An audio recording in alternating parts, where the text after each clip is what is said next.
Morning. Thank you for joining me on the daily reflection for the weekend reading. Yay, weekend! We made it. Meditation moment. There was a few things that came up. One was to really do the things for yourself this weekend that match where you are. So if you are in a moment where you need connection and excitement and go out and find the friends, find the maybe even new group of people, a new experience, go out there and connect and do and be lively and find the thing that makes you feel alive on the inside. And if you're on the opposite end of that spectrum and you've been going hard and you've been doing nothing but connecting with people and you need a time out moment where you can go within and just be alone in your house or out camping or on a trip, but you just want to be by yourself and nurture yourself, follow that rhythm. And so what I see is it's really about honoring your inner rhythms where you are personally in this moment, regardless of where anybody else around you is.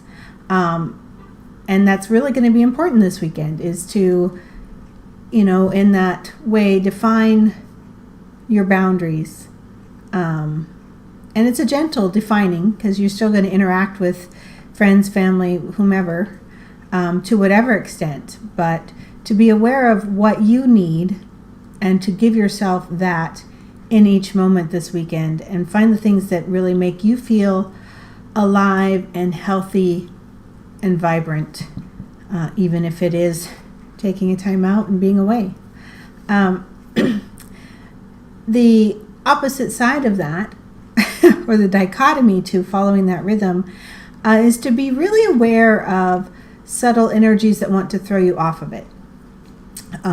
They could be subtle demand energies, where you have things that are required of you. And it's okay to have to balance that out, but just make sure that in the moments that you don't have those certain things that you have to do, that you're really honoring what you want to do with the rest of that time. And to really watch for apathy energy. Apathy energy can derail you faster than anything else. You don't feel bad, you don't feel good, you just don't care. And when you're in apathy, you're in no way honoring your inner spirit, in no way honoring your life, and in no way following your natural rhythms. So if you're feeling surrounded by apathy, take some time to find somebody to help you do something else. Because sometimes it takes somebody else coming in and helping us get out of apathy. So that was the meditative moment. Today we're going to be using the Hanson-Roberts Tarot and the Indigo Oracle cards, Indigo Angel Oracle cards for the weekend reading. So I'm going to start with the Tarot.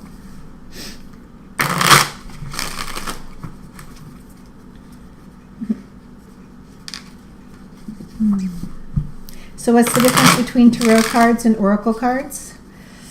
In some ways, not much, and in other ways, quite a lot.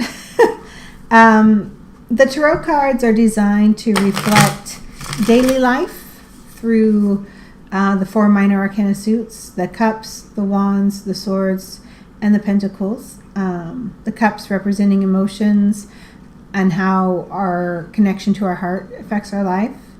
The swords is our mind and mental processes and outside influences. Wands is our creativity, our spirit, our fire, and communication. And the pentacles is our natural resources, our home life, the way we build and manifest things to live and to survive, and also again to connect with community and village.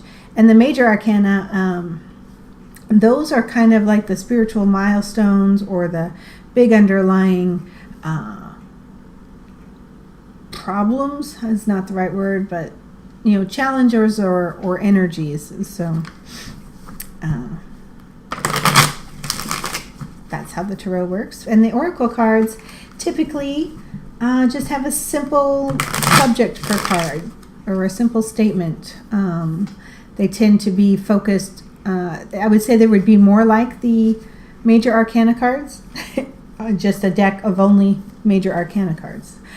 That would be more what the oracle cards are like. Okay, so anyway, weekend reading, here we go. We have the Nine of Cups, the Three of Swords. Ooh, that's kind of a dichotomy right there. And the Five of Cups.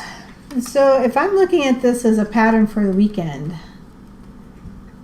it looks like there's a lot of fulfilling things emotionally, but some of them are pushed back on the shelf, and you're feeling, in a way, heartbroken, betrayed, saddened, stabbed in the back, stabbed through the heart. But a lot of this is mental construct. It's the way you perceive a situation, the way you feel judged because of your thoughts, the way that you feel betrayed because of your perspective on the situation. And I'm not saying that maybe somebody doesn't do something that hurts you, but that's really what this card is asking you to consider, is that where there may be some things in your life that aren't the way you thought they were, and your feelings are hurt and you're feeling emotionally bruised, there's still good things to be had. And so it's kind of up to you how much you want to dwell on which side. And it's not to hide heartache or not to deny if somebody, if situations or people don't work out the way that you want. It's not to hide it and throw it under the rug and pretend it didn't happen.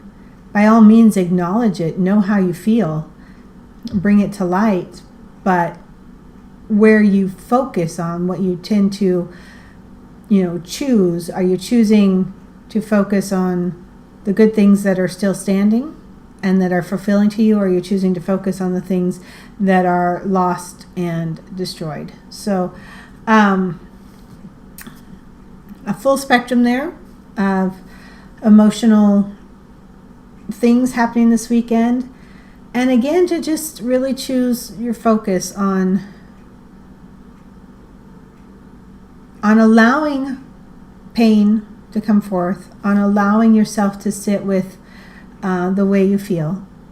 So when we bury pain, it only comes back to haunt us later. So by all means, sit with it, but also realize through the pain how much good things there are still functioning and supporting you and giving to you, and where you feel good. So sit with all of it, choose your focus, and allow yourself to have all of your emotions, the wide spectrum, and without judgment.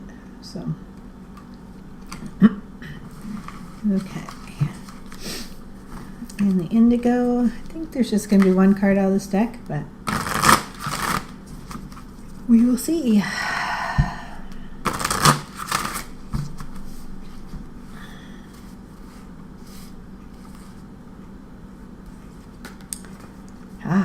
Ask for a sign. I think that this comes really together. Sorry. Sometimes I think I need a display board. But all of these emotions and the situation and different things can lead you to a point of feeling like you don't know what the right course of action is. You don't know which way you should go with things. You don't even know what your boundaries are anymore, or what your needs are sometimes. Actually, I think you always know what your needs are. Sometimes we're afraid to acknowledge them and honor them. But regardless, you can you can pray and say, hey, I need a sign.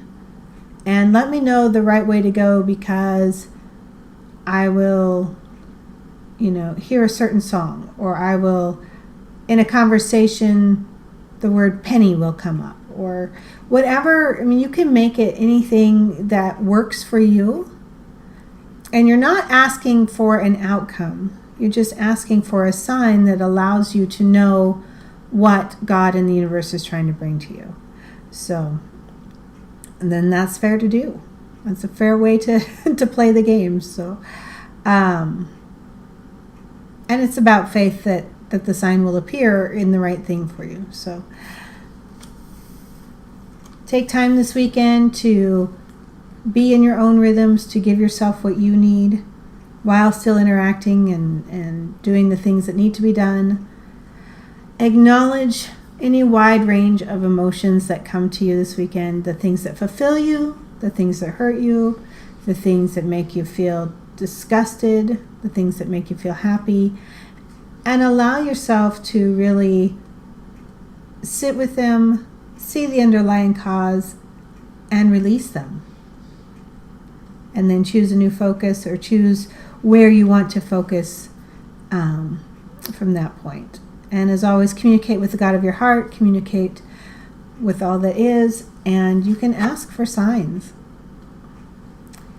Just always be ready to detach from any expectation of what the outcome may be.